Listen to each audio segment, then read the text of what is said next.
Assalamualaikum warahmatullahi wabarakatuh. Selamat berjumpa kembali dalam video pembelajaran Sejarah Indonesia kelas 11 semester 1. Pada video kali ini kita akan membahas Nusantara di bawah kolonialisme bangsa Belanda, seri VOC.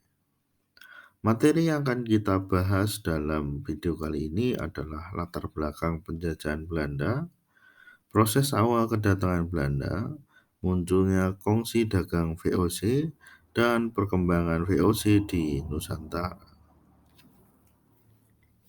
Sebelum kita membahas VOC, kita lihat terlebih dahulu kondisi awal ketika Belanda datang ke Nusantara. Kondisi awal yang harus dihadapi Belanda ketika datang ke Nusantara adalah terlibat pertempuran dengan kerajaan lokal. Di antaranya adalah Portugis dengan kerajaan Johor, Malaka, Aceh, dan Darussalam. Yang kedua adalah Portugis dengan Ternate dan Tidore. Selain pertempuran dengan kerajaan lokal, Belanda juga harus menghadapi persaingan antara Portugis dan Belanda, terutama di Banten dan di Maluku. Selain persaingan dengan Portugis, terutama dalam hal perdagangan rempah, perusahaan Belanda juga terlibat persaingan dengan kongsi dagang yang lain, yaitu IEC milik Inggris di Malaka dan di Nusa Tenggara dengan Portugis. Dampak awal kolonialisme di Nusantara yaitu kerajaan lokal mulai tidak suka terhadap bangsa Eropa dan melakukan beberapa perlawanan. Latar belakang munculnya kongsi dagang VOC. Ketika Belanda datang ke Nusantara, Belanda tidak datang sebagai sebuah bangsa atau negara, tetapi Belanda datang dilakukan oleh sebuah kongsi dagang, yaitu kongsi dagang VOC. Latar belakang pembentukan kongsi dagang VOC ini untuk menguasai Nusantara salah satunya adalah karena terjadinya overload kapal penjelajahan. Ditemukannya jalur penjelajahan alternatif ke Asia membuat banyak kapal dagang milik Belanda yang melakukan ekspedisi ke Asia. Dampaknya adalah terjadinya persaingan perusahaan dagang di Belanda atau milik Belanda. Persaingan antar perusahaan ekspedisi Belanda ini ternyata berdampak pada persaingan harga, pasokan barang, dan jalur pelayaran. Harga rempah-rempah di Belanda akhirnya mengalami kejatuhan karena jumlah komoditas rempah di Eropa menjadi overload. Jatuhnya harga rempah di pasar Eropa ini karena jumlah barang yang banyak sedangkan permintaan tetap sesuai hukum ekonomi, maka harga akan turun. Akhirnya pemerintah Belanda melalui Parlemen Belanda atau Staten-Generaal pada tahun 1598 mengusulkan pembentukan perusahaan dagang Belanda yang terlibat persaingan dan digabung menjadi sebuah kongsi dagang. Pada 20 Maret 1602 terbentuk Perserikatan Maskapai India Timur, yaitu VOC. Kewenangan dan hak VOC. Dalam menguasai Nusantara, VOC diberikan beberapa hak, yaitu hak oktroi 20 Maret 1602, yaitu keistimewaan yang dimiliki VOC untuk menjalankan perdagangan di kawasan Hindia. Di antaranya adalah hak monopoli perdagangan, yaitu melakukan monopoli perdagangan rempah di seluruh koloni dan menguasai jalur pelayaran dari timur ke barat. Yang kedua adalah membentuk angkatan perang untuk mengamankan koloni dan memaklumatkan perang dan mengadakan perdamaian dengan kerajaan-kerajaan lokal.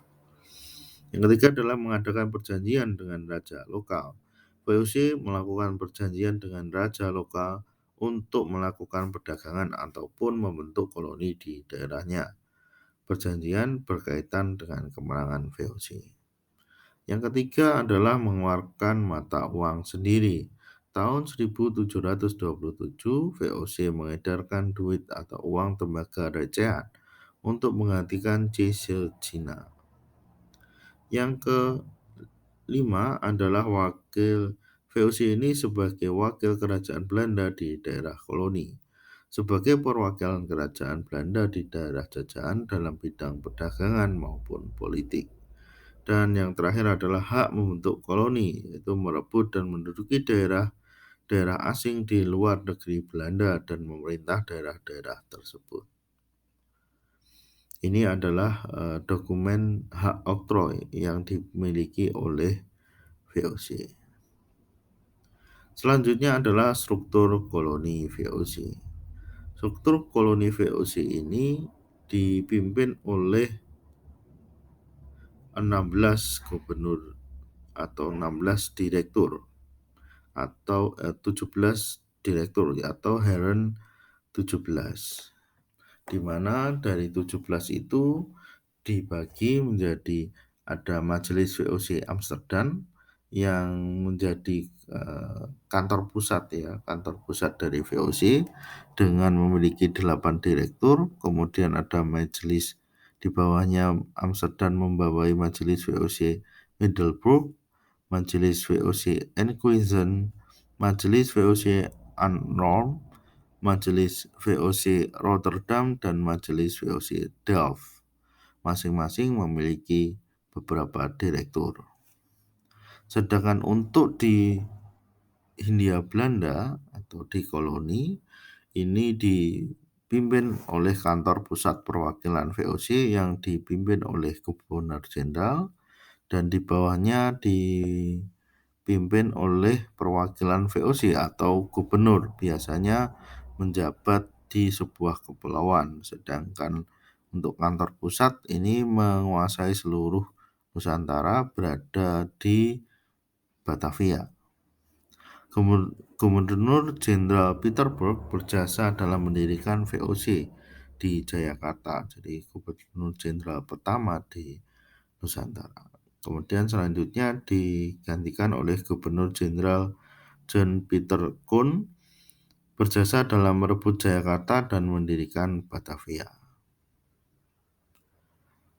Nah, bagaimana cara eksploitasi VOC dalam menguasai Nusantara atau membentuk koloninya? Yang pertama, eksploitasi di bidang politik dengan cara campur tangan urusan kerajaan lokal. Hal ini bertujuan untuk memiliki atau memilih penerus kerajaan yang dapat mendukung kepentingan VOC. Contohnya dalam kasus Banten dan kasus Yogyakarta. VOC ikut campur dalam hal pergantian kekuasaan di kedua kerajaan tersebut. Kemudian yang kedua adalah menempati tempat strategis dengan cara membangun kantor perwakilan dan benteng di basis penghasil rempah-rempah, contohnya di Banten, Batavia, dan Maluku. Selanjutnya, eksploitasi di bidang politik adalah pengawasan ketat terhadap pemerintah kerajaan lokal, agar kerajaan lokal ini tidak menyerang kekuasaan VOC di daerahnya. Dan yang terakhir adalah perjanjian dengan kerajaan yang kalah perang. Kerajaan lokal yang kalah perang dengan VOC wajib menyetor hasil bumi yang dibutuhkan VOC dengan harga yang ditetapkan oleh VOC. Contohnya dalam perjanjian Chianti atau Bungaya. Eksploitasi di bidang ekonomi, salah satunya adalah hak ekspropriasi tanaman rakyat. Hak yang dimiliki VOC untuk menebang atau memusnahkan tanaman rempah saat hasil produksinya melebihi ketentuan. Tujuannya adalah untuk mencegah harga rempah merosot di pasaran, jadi menjaga jumlah barang yang ada di pasaran. Yang kedua adalah melakukan pelayaran hongi, yaitu kebijakan ekonomi VOC untuk mengawasi tindakan monopoli perdagangan rempah-rempah. Tujuannya adalah untuk mencegah penyelundupan hasil bumi ke pihak lain selain VOC. Yang kedua adalah dalam sistem produksi. VOC tidak ikut campur dalam proses produksi pertanian. Tujuannya adalah untuk mencegah VOC mengalami kerugian yang besar saat gagal panen, sehingga kegagalan panen ini menjadi tanggung jawab pemilik rakyat. VOC lepas tangan terhadap kegagalan panen. Yang kedua adalah monopoli pasar perdagangan hasil produksi pertanian. Dengan menguasai jumlah produk yang dijual dan menetapkan harga pasar rempah. Selanjutnya adalah bagaimana strategi VOC dalam mengeksploitasi atau menguasai Nusantara, yaitu dengan menerapkan politik divide et impera. Divide et impera adalah strategi politik yang dilakukan oleh VOC terhadap beberapa kerajaan lokal dengan cara mengadu domba antar anggota kerajaan atau kerajaan lain. Tujuannya adalah untuk memperlemah kekuatan kerajaan tersebut. Contoh kasus adalah konflik di Kesultanan Banten antara Sultan Ageng Tirtayasa dan anaknya Sultan Haji. Selanjutnya adalah daerah mana saja yang dikuasai oleh VOC. Yang pertama adalah Maluku. Pada tanggal 26 Juni 1607, Sultan Ternate meminta dukungan militer kepada Belanda untuk melawan Portugis. Sebagai imbalan, VOC akan diberikan hak monopoli perdagangan rempah di Maluku. VOC diperkenalkan untuk mendirikan benteng Victoria pertahanan di Ternate. Kondisi Tidore juga mengalami kekalahan konflik karena konflik internal ini dimanfaatkan oleh VOC untuk memperoleh pengaruh sesuai dengan kepentingannya. Daerah kekuasaan VOC selanjutnya adalah Pulau Sumatera dan wilayah Malaka. Penguasaan VOC di Sumatera dimulai dari Lampung yang merupakan kekuasaan Banten dapat dikuasai dengan mudah, sedangkan di sebelah sisi timur Sumatera mengalami perlawanan dari Kesultanan Palembang dan Siak Sri Indrapura dan berhasil juga dikalahkan. Sedangkan untuk wilayah Malaka dikuasai dengan bersekutu dengan Kesultanan Johor untuk mengusir Portugis. VOC menguasai seluruh kerajaan-kerajaan di Sumatera kecuali Kerajaan Aceh. Selanjutnya adalah di Makassar. VOC memanfaatkan konflik antara Kerajaan Gorontalo dan Kerajaan Bone untuk menguasai Makassar dengan cara mengadu domba kedua kerajaan tersebut sehingga melemahkan musuhnya. Kekalahan Kerajaan Gorontalo di bawah Sultan Hasanuddin harus menandatangani Perjanjian Bongaya tahun 1667. VOC kemudian memonopoli perdagangan di wilayah Nusantara bagian timur karena Makassar pada waktu itu adalah sentral pusatnya perdagangan di Indonesia bagian timur. Selanjutnya adalah Pulau Jawa. Penguasaan VOC di Pulau Jawa ini ketika Jawa dikuasai oleh Kerajaan Mataram dan harus terlibat menandatangani Perjanjian Giyanti pada tanggal 13 Februari 1755. Berdasarkan perjanjian tersebut, Kerajaan Mataram harus dibagi menjadi dua kekuasaan, yaitu Kasunanan Surakarta dan Kesultanan Yogyakarta. Melalui Perjanjian Giyanti dengan memanfaatkan persisian antara Pangeran Mangkubumi dan Pakubuwono III. Nah, kita sampai ke akhir VOC. Apa yang menyebabkan VOC ini mengalami kehancuran? Yang pertama adalah adanya krisis di Eropa, yaitu Perang Belanda dan Inggris pada 1780 membutuhkan dana yang besar sehingga membebani kas VOC. Selain itu, VOC juga mengalami krisis keuangan sehingga terpaksa melakukan pinjaman hutang. Meskipun pemerintah Belanda berusaha memberikan bantuan untuk menyelamatkan VOC, namun usaha tersebut gagal. Kemudian dilakukan pembubaran kamar, pembubaran majelis ya, majelis kantor majelis tadi, ada Kamal, Dev, Horn, dan Anzusian. Selain itu juga VOC kehilangan hak oktroy, tidak diperpanjang lagi. Dengan demikian VOC tidak memiliki dasar hukum lagi untuk menguasai daerah koloni milik Belanda. VOC diganti menjadi atau digantikan oleh Dewan Urusan Jajahan dan Kantor Asia pada 15 Mei 1800. Sedangkan penyebab dari Nusantara ini, VOC terlibat banyak perang lokal dalam memperluas kekuasaan.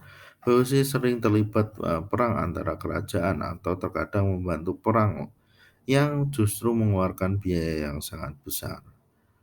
VOC terlalu ikut campur dalam urusan kerajaan lokal seperti kasus Kesultanan Banten ataupun Kesultanan Mataram yang membuat VOC dibenci dan terjadi peperangan dengan kerajaan lokal. Yang ketiga adalah perilaku korupsi pejabat VOC. Para pejabat VOC terlibat kehidupan mewah dan praktik korupsi yang menerima uang suap dari pejabat lokal sehingga tidak masuk dalam kas VOC. Dan yang terakhir adalah terlalu banyak investasi tanah teritorial yang belum produktif sehingga tidak ada pemasukan karena tidak ada komoditi rempah yang diinginkan di tanah yang dikuasai oleh VOC. Demikian video pembelajaran kali ini. Apabila ada kekurangan saya mohon maaf. Sampai jumpa dalam video selanjutnya. Assalamualaikum warahmatullahi wabarakatuh.